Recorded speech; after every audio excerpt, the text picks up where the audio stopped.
жасыл орманның ішінде бір әдемі шалғын бар еді. Сол жерде тиін секіріп, жаңғақ теріп жүретін.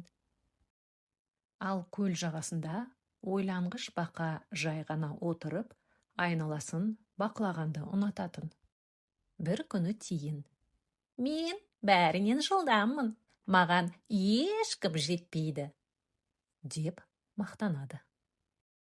Бақа оған: «Жылдамдық жақсы, бірақ ойлану да керек», дейді. Тиін оны тыңдамайды.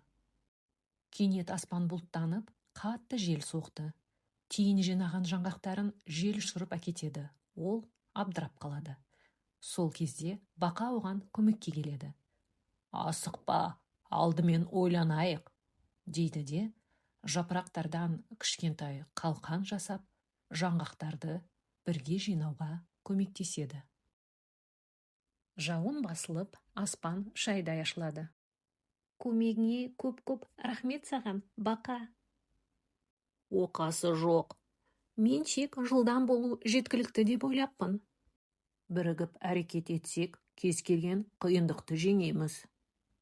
Содан бері тиін мен бақа айнымас достардың біріне айналған екен.